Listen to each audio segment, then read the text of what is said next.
So it's been 20 years since Predator 2, and they decided to make another standalone Predator movie in Predators, or you could call it Predator 3. We had AVP Requiem. Is it good? Is it bad? Let's find out. Join me for my Predators review. Covenant, you're calling Raven. Payback time. Come on! Come with me if you want to live. You just don't turn it off!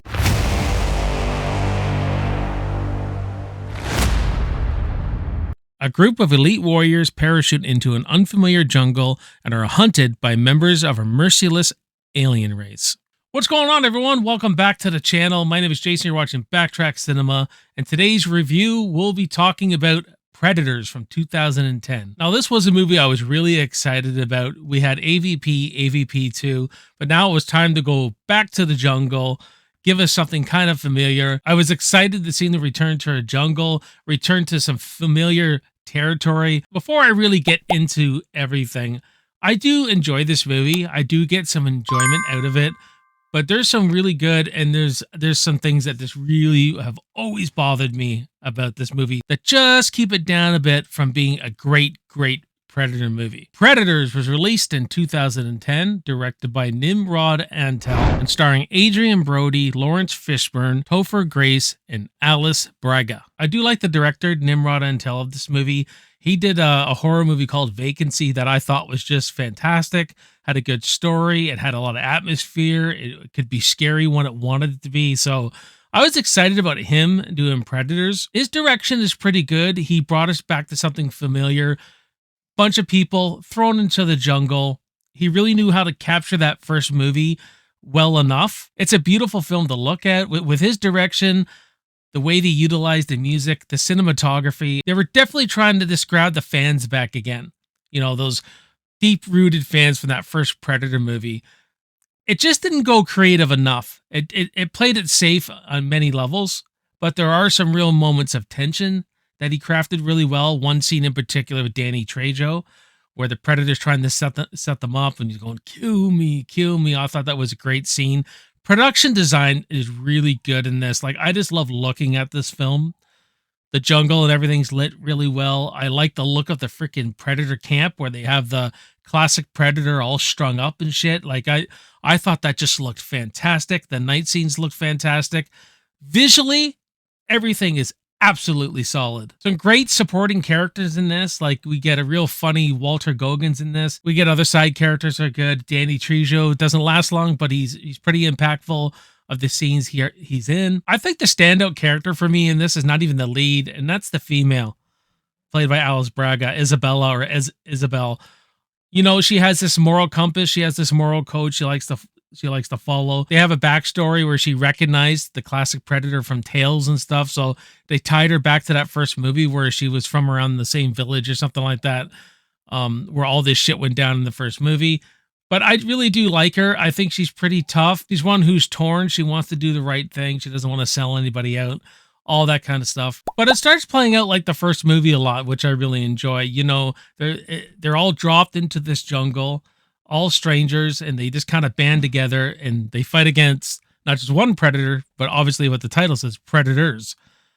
And I do like that. I like how they're utilizing the classic score to utilize it pretty well, the music and all that kind of stuff. And then we find out is that they're actually on a Predator hunting planet. They bring the best of the best soldiers, the best of the best prey here to have a hunt. So I thought that was interesting when they figured out they're not even on Earth anymore. I thought that was pretty cool.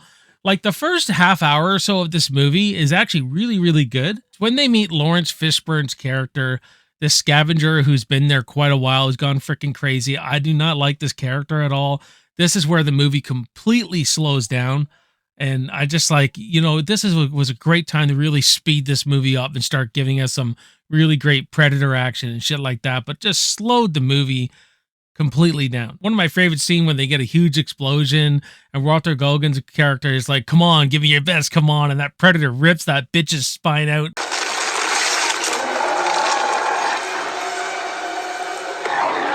Probably one of the best moments in the film. And we get an homage to the first Predator with Billy, you know, when Billy sacrifices himself, takes on the Predator.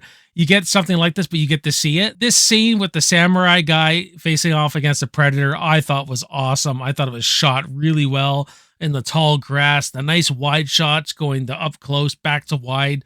Brilliant, brilliant scene. It may be too much fan service for some people. And like this franchise suffers from fan service. You may like the fan service in this movie. You may not like it. It just depends what side of the fence you're on. The worst case of fan service absolutely is at the end where he's covered in mud, Adrian Brody. He's like, kill me, come on, kill me. We've seen this shit before, and it was done brilliantly in the original Predator. I wasn't really big on that fan service on that particular scene. Now, things I'm a little mixed on. Like, I really don't know. I don't hate it. I don't absolutely love it. Adrian Brody's character. I know a lot of people hate him as the lead. They don't think he's tough, and he's not. He doesn't have the charisma. He's not really, he doesn't come off as a very tough guy. He was serviceable enough. I didn't really care for his character. I'm not really invested in him. I don't care for him. I know they have this arc at the ending where he doesn't sell the girl out and all that kind of stuff, but I was never really invested in his character here or there. And one thing I just don't like is that they take that fear away. The first movie, it was one Predator, the classic Predator, and these big, huge freaking guys were terrified of him. When did we stop being afraid of the fucking Predator? When did this happen? 20 years goes by? We're just creating better soldiers who are just more apt to deal with this stuff?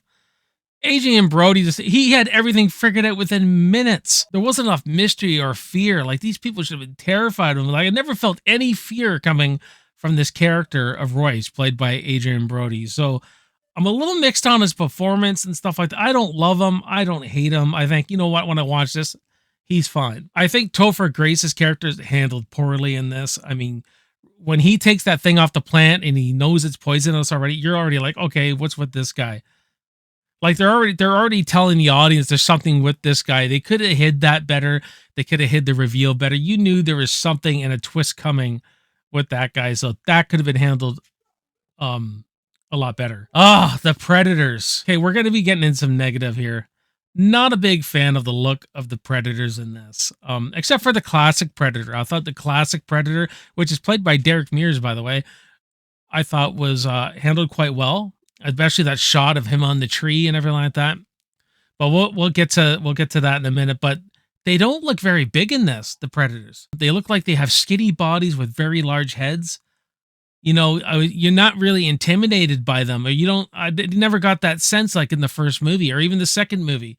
You know what I'm saying? I think they could have had better shot choices in the way they shot them. They could have been big actors. These could have been massive freaking dudes. They just don't look it. They don't look very intimidating. And this is just a personal preference. I don't know how the comics are, but I'm not big on Predators killing Predators. This whole blood feud, they don't explain enough of it. I needed you to explain it to me a lot more of what was going on. Instead, bigger Predators hunting little Predators. They needed to up their game or some shit like that. I'm like, it just seems out of the Predators' culture, out of their race. Like, these beings look at themselves as perfect, going to other planets and hunting their prey. Like, did they run out of planets and all of a sudden there's they're hunting bigger predators or hunting smaller ones? I mean, I could buy it more if there was like some kind of, a predator did something wrong and he was disgraced, like a disgraced predator, and they did something like that. But I hate the idea of predators killing other predators in this movie anyway, and in The Predator. I just don't like the create decision of it. Absolutely not into it at all. So that's just a preference of mine. And I think that's what really brings this movie down for me. Biggest thing that rubs me the wrong way in this movie, guys, is the way they treat the classic Predator. Nobody in the Predator fandom seems to talk about this, so I think I'm on a complete island with this. Maybe you'll disagree with me, maybe you'll agree with me. I don't, but I hate the way they treated the classic Predator. I felt like they were building to something. He was strung up on this tree. Let's release him. He can fly the ship. They got the music coming. He puts that helmet on. It's like, oh yeah, he's going to take out the big predators.